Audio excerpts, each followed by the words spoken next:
तो हम स्टेट के बारे में महत्वपूर्ण चीजें पढ़ रहे थे, तो इसमें नेक्स्ट लेक्चर है, इसको देखते हैं। यहाँ पर हम लोग न्यून या अल्पत्य राज्य यानी कि मिनिमल स्टेट की बात करेंगे, और इसके प्रतिपादक कौन है? रॉबर्ट नॉजिक, जो कहते हैं राज्य को केवल सुरक्षा यानी लॉ एंड ऑर्डर मेंटेन करना चाहिए, बाकी जो वेलफेयर का काम है वो उससे राज्य का कोई मतलब है नहीं। तो न्यूनतम राज्य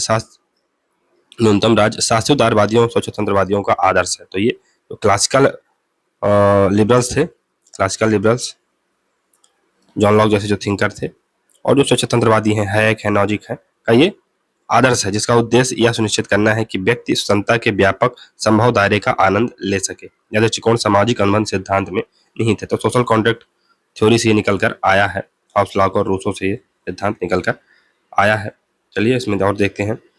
अब सोशल कॉन्ट्रैक्ट थ्योरी तो हमने पढ़ा ही, सबसे पहले किसने दिया था? हॉब्स ने दिया था, फिर लॉक ने दिया था, और फिर रूसो ने दिया था। न्याय के क्षेत्र में देखा जाए तो सोशल कॉन्ट्रैक्ट थ्योरी का उपयोग किसने किया था? रॉल्स ने किया था, तो ये याद रखिएगा। फिर अगर समानता के क्षेत्र में देखा जाए तो उसने भी, जो डॉर्किन है, उसने एक मनगढ़ंत कहानी रची थी, इसका संबंध प्रत्यक्ष अप्रत्यक्ष रूप से सोशल कॉन्ट्रैक्ट थ्योरी से ही था। तो सामाजिक अनुबंध सोशल कॉन्ट्रैक्ट थ्योरी देख लेते हैं। तो सामाजिक अनुबंध व्यक्तियों के बीच किया गया एक स्वैच्छिक समझौता है, ये वॉलंटरी कॉन्ट्रैक्ट है। इसमें कोई जोर जबरदस्ती आपके साथ नहीं की गई। इसके माध्यम से एक संगठित समाज को अस्तित्व में लाया गया, तो एक स्ट्रक्चर्ड समाज को, ऑर्गेनाइज्ड समाज को अस्तित्व में लाया गया है। हॉब्स, लॉक, रूसो जैसे विचारकों ने एक सैद्धांतिक उपकरण थ्योरेटिकल डिवाइस के रूप में यह प्रयुक्त किया है। आधुनिक सिद्धांतकारों जैसे राल्स द्वारा सामाजिक अनुबंध को पुनर्जीवित किया गया है। यह कोई ऐतिहासिक कार्य नहीं है, बल्कि इसका उपयोग सरकार के मूल्य व राजनैतिक दायित्वों के आधारों को दर्शाने वाले एक साधन के रूप में किया जाता है कि राज्य कैसा होगा, राज्य क्या करेगा, राज्य की प्रकृति कैसी होगी, इन सब चीजों के बारे में व्याख्या करने के लिए बेसिकली इसका उपयोग किया जाता है। ये कोई ऐतिहासिक कार्य नहीं है कि ऐसी घटना कहीं इतिहास में हुई हो, ये नहीं, ये सब कल्पना मात्र है, इसका वास्तविकता से कोई मेल नहीं है। अगर ऐसी संभावना होती है तो ये एकमात्र संयोग कहा जाएगा। फिर सामाजिक अनुबंध सिद्धांतवादियों के अनुसार व्यक्ति ऐसा कार्य करे जो उन्होंने स्वयं अनुबंधित किया है। तो व्यक्ति ऐसा कार्य करे जिसके लिए वो स्वयं कॉन्ट्रैक्ट में आया। सामाजिक अनुबंध सिद्धांत के 3 तत्व हैं। पहला, हाइपोथेटिकल स्टेटलेस सोसाइटी। तो इसमें माना जाता है कि एक स्टेटलेस सोसाइटी थी, स्टेट ऑफ नेचर था, जहां पर इसकी लाठी उसकी भैंस थी। तो ये हॉब्स मानता है, जबकि जो लॉक है मानता है कि ये जो स्टेट ऑफ नेचर थी, ये पीस, गुडविल और म्यूचुअल असिस्टेंट की एक स्थिति थी। लेकिन प्रॉब्लम क्या थी जिसके कारण सोशल कॉन्ट्रैक्ट हुआ? क्योंकि लोग कोई एक कॉमन अथॉरिटी नहीं थी जो न्याय कर सके या जो लॉ बना सके या वो जो चीजों को एग्जीक्यूट कर सके। इसलिए सोशल कॉन्ट्रैक्ट किया गया, की स्थापना की गई है। तो एक hypothetical stateless society, state of nature की स्थापना की गई है। आबादित स्वतंत्रता का अर्थ है जीवन एकाकी है, गरीब है, बुरा, पाशवी को छोटा है, हॉब्स ऐसा मानता। लॉक की अलग अवधारणा है, रूसो की अलग अवधारणा है।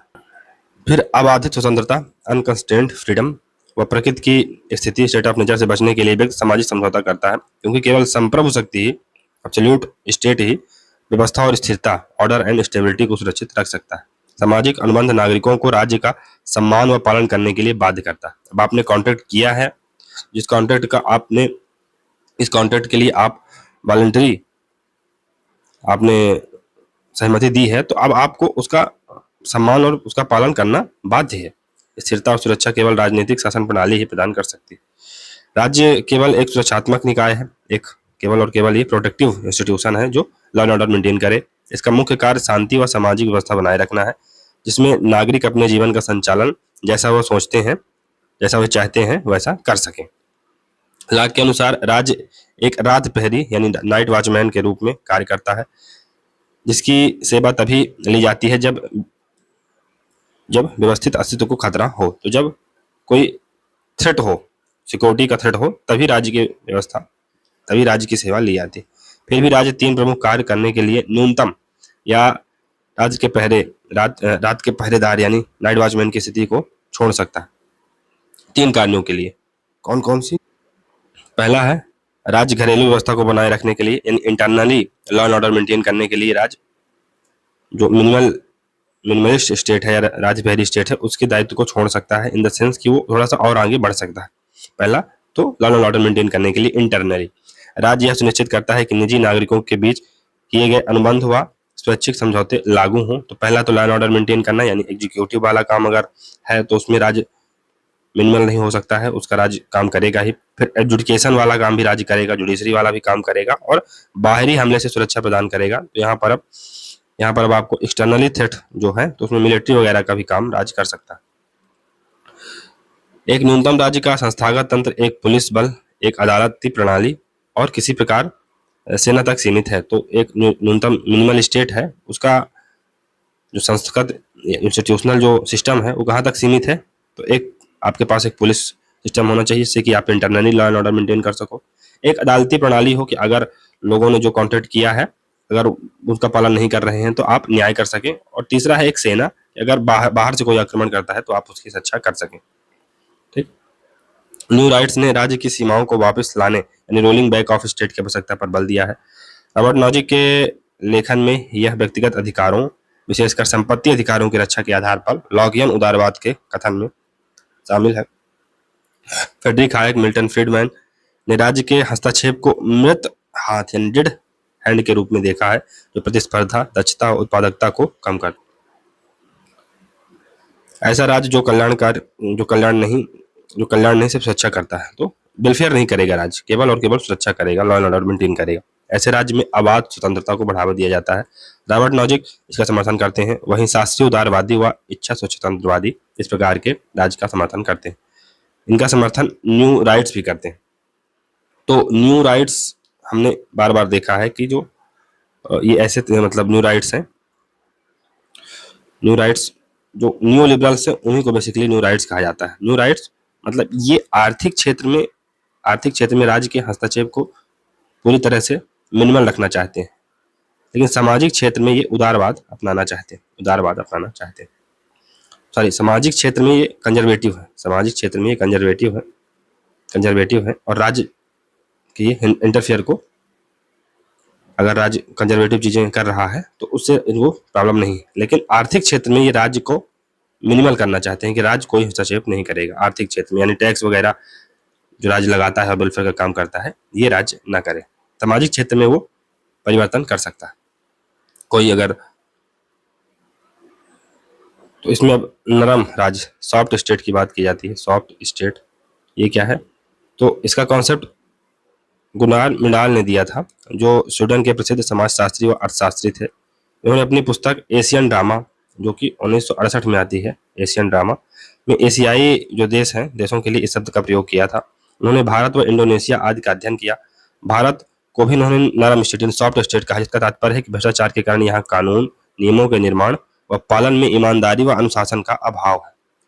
पैसे देकर नियमों को नरम बनाया जा सकता है। तो सॉफ्ट स्टेट क्या कि आपने इवन मर्डर कर दिया लेकिन आप पैसा देके छूट सकते हैं। भारत में ऐसी इमेज है। अब जैसे सलमान खान का केस है, तो साफ साफ दिख रहा है जुडिशरी को, लेकिन फिर भी वो व्यक्ति अगर कहीं और जगह होता तो बिहाइंड द बार होता, लेकिन फिर भी यही है सॉफ्ट स्टेट की अवधारणा कि आप पैसा रुपया दे के, क्योंकि भ्रष्टाचार इतना ज्यादा है, पैसा रुपया दे के आप नियमों को अपने पक्ष में कर सकते हैं। राज्य निर्बल क्रियान्वयन का प्रतीक है, यानी कि राज्य जो एग्जीक्यूशन करता है उसमें बहुत ज्यादा डिसाइसिवनेस नहीं रहता है, स्ट्रॉन्ग डिसीजन नहीं रहता है। राज्य कोमल राज्य का परिणाम है लचर कानून व लचर व्यवस्था। तो भारत का आप उदाहरण देख ही सकते हैं, लचर कानून है, लचर व्यवस्था है। विकासात्मक उद्देश्यों की प्राप्ति में सफलता, तो हमारे जो 5 ईयर प्लान थे कितने सक्सेसफुल थे आप देख ही सकते हैं। तो ये बात है, कानूनी व्यवस्था तो आप देख ही सकते हैं। और कारण क्या है इसके, तो पहला तो भ्रष्टाचार। आज भी भारत का जो करप्शन इंडेक्स आते हैं उसमें भारत का 80+ स्थान रहता है। फिर गांधी की विरासत, सत्ता के प्रति अवज्ञा के भाव को बहता। तो अच्छा, गांधी जी ने एक चीज की थी, क्या किया था, आप वो हड़ताल करते थे, वो जो सत्ता है जैसे अंग्रेज थे उनकी न बात मानने के लिए असहयोग करते थे, धरना प्रदर्शन करते थे। ये एक ट्रेंड चल गया। अब कोई आदत आप सीखते हैं तो वो नहीं जाती है आसानी से, जबकि आपको पता है कि ये सब करने से हमको फायदा भी होगा, तो वो चीजें कहीं ना कहीं ये लेगेसी के रूप में, जो गांधीयन मूवमेंट था उसकी लेगेसी के रूप में ये विरासत है सत्ता के प्रति अवज्ञा की भाव की। भारत की संस्कृति, तो यहाँ कानून पालन की बजाय कानून तोड़ने वालों को ज्यादा इज्जत दी जाती। समझ रहे हैं बात को? भारत की संस्कृति, ये भारत की संस्कृति है। भारत में अमेरिका के राजदूत रहे प्रसिद्ध राजनीतिक विचारक जेके गेलब्रेथ ने भारत को एक क्रियाशील अराजकता यानी फंक्शनल एनार्की बताया, जैसा कि मिन्नार ने बताया। नेहरू जैसे करिश्माई नेता भी भूमि सुधार कार्यक्रम लागू नहीं कर पाए। भारत की जो स्थिति है वहां पर, वैसे नेहरू जी का कितना करिश्मा था, लेकिन फिर भी भूमि सुधार आंदोलन, जहां पर बात भूमि सुधार आंदोलन की आई, लैंड रिफॉर्म की आई, तो वहां पर वो भी उसको लागू नहीं कर पा पाए, इतना ज्यादा उनका करिश्मा होने के बावजूद भी। फिर समूहीकृत राज्य, कलेक्टिव स्टेट क्या है?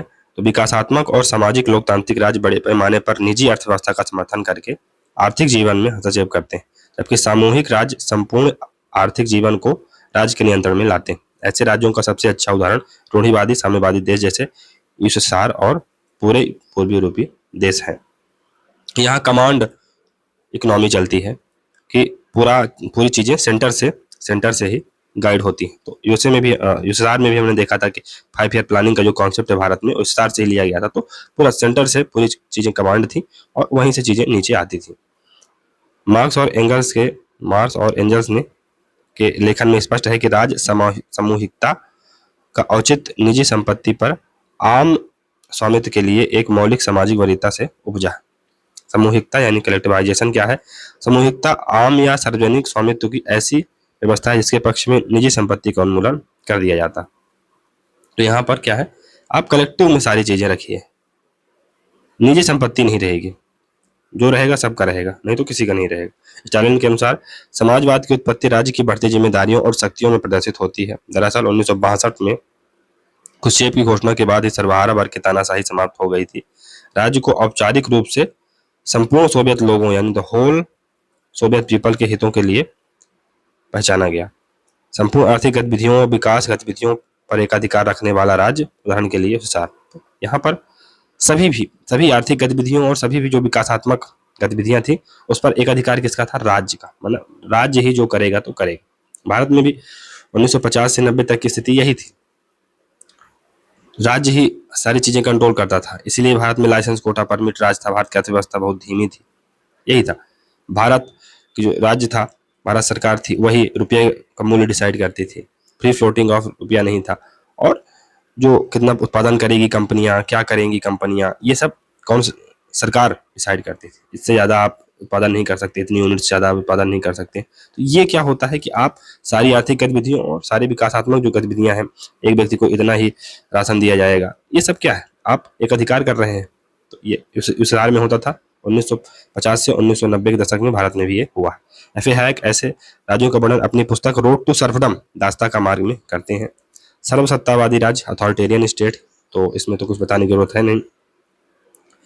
ऐसा राज्य जहां एक ही नेता या राजनीतिक दल के पास असीमित समय के लिए असीमित शक्तियां होती हैं। फॉर एग्जाम्पल चाइना में एक ही दल या नेता के पास, अब पीपल्स रिपब्लिक जो पीएलए है उसके पास पूरी पावर है। एक ही नेता है वहां पर, शी जिनपिंग, और एक ही राजनीतिक दल है जहां पर असीमित समय के लिए उनके पास असीमित शक्तियां हैं। जो अथॉरिटेरियन रिजीम है के लिए मैक्स वेबर ने सुल्तानवाद शब्द गढ़ा। कार्ल फ्रेडरिक और ब्रिंजिन्स्की सर्वसत्तावाद व्यवस्था की निम्नलिखित प्रमुख विशेषताएं बताते हैं। टोटलिटेरियन जो डिक्टेटरशिप है उसकी, उनकी पुस्तक थी एक basically, to totalitarian dictatorship and autocracy, 1956 में बुक आती है। To totalitarian dictatorship and autocracy 1956 में बुक आती है। इसमें उन्होंने सर्वसत्तावाद यानी टोटलिटेरियन स्टेट होते हैं, अथॉरिटेरियन स्टेट होते हैं, उनकी विशेषताएं क्या बताते हैं कि एक सर्वसत्तात्मक विचारधारा का होना जो व्यक्ति और राज्य के जीवन पर एक सच्चा सिद्धांत होने का दावा करती है। तो सबसे पहले तो एक आइडियोलॉजी होगी जो ये घोषित करेगी कि राज्य का एक व्यक्ति के जीवन पर पूरा अधिकार है। ये आइडियोलॉजी रहेगी सबसे पहले, तो आइडियोलॉजी रहेगी। फिर तानाशाही के नेतृत्व में एक एकल बहुव्यापक दल होगा। तानाशाही के नेतृत्व में एक व्यापक दल होगा। तो फॉर एग्जांपल यहाँ पर पीएलए आप देख सकते हैं, एक व्यापक दल होगा। एकल बहुव्यापक दल होगा। राज्य आतंक की व्यवस्था है जिसका प्रमुख उपकरण है गुप्त पुलिस। तो यहाँ पर गुप्त पुलिस की व्यवस्था होगी। गुप्त पुलिस इंटेलिजेंस बहुत तगड़ा होगा, इंटेलिजेंस बहुत तगड़ा होगा, और जो भी खतरा रहेगा तो उसको वहीं पर समाप्त कर दिया जाएगा। संचार व्यवस्था पर पूर्ण नियंत्रण होगा। तो हमने देखा है कि चाइना में ट्विटर और फेसबुक को काम करने की आज़ादी नहीं है। चाइना का अपना ट्विटर है, अपना फेसबुक, जिसे वो कंट्रोल करते हैं। तो ये संचार व्यवस्था पर यहाँ पर पूरा नियंत्रण है।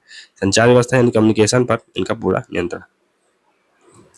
सेना व सैन्य संस्था के नियंत्रण पर एक अधिकार है। तो अब सेना और सैन्य जो आर्मरी होती है या जो आर्मामेंट होता है वहां पर भी पूरा इनका नियंत्रण है। तो जो चाइना की सेना है वहां पर भी पूरा इनका आक्रमण है, मतलब इन द सेंस की पूरा नियंत्रण है। फिर अर्थव्यवस्था पर मतलब केंद्र का नियंत्रण है। तो अर्थव्यवस्था पर भी पूरा जो केंद्र है या जो केंद्र सरकार है उसका पूरा नियंत्रण है। शी जिनपिंग का ही नियंत्रण है। टोटलिटेरियन स्टेट क्या होते हैं? तो हस्तक्षेपी राज्य की चरम सीमा मानव जीवन के हर पहलू में हस्तक्षेप में प्रकट होती है। तो टोटलिटेरियन जो स्टेट होते हैं, अगर हमने अथॉरिटेरियन स्टेट को पढ़ा, अथॉरिटेरियन स्टेट को, जो अथॉरिटेरियन स्टेट होते हैं वो पॉलिटिकल स्फीयर में अपने प्रतिद्वंदियों को पनपने नहीं देते हैं। पॉलिटिकल स्फीयर पे ज़्यादातर वो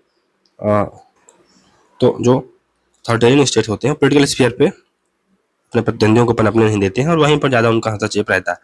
अन्य क्षेत्रों पर उनका जो है तो काइंड ऑफ नियंत्रण नहीं रहता है। लेकिन जो टोटलिटेरियन स्टेट होते हैं उनका जीवन के हर पहलू में, इवन आप कितने बच्चे पैदा करेंगे, किस रंग के बच्चे पैदा करेंगे, आप क्या खाएंगे, क्या पिएंगे, उस पर भी नियंत्रण हो जाएगा।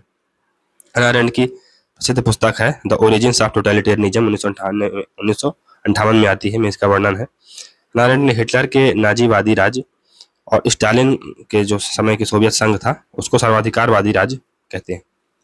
अधिनायकवादी राज्यों में हस्तक्षेपवाद यानी इंटरवेंशनिज्म का सबसे चरम और व्यापक रूप पाया जाता है। अधिनायकवाद का सार सर्वव्यापी राज्य, ऑल एम्बेरसिंग स्टेट, यानी स्टेट से बाहर कुछ नहीं, जो कुछ है स्टेट के अंदर, जिसका प्रभाव मानव अस्तित्व के प्रत्येक पहलू पर पड़ता है।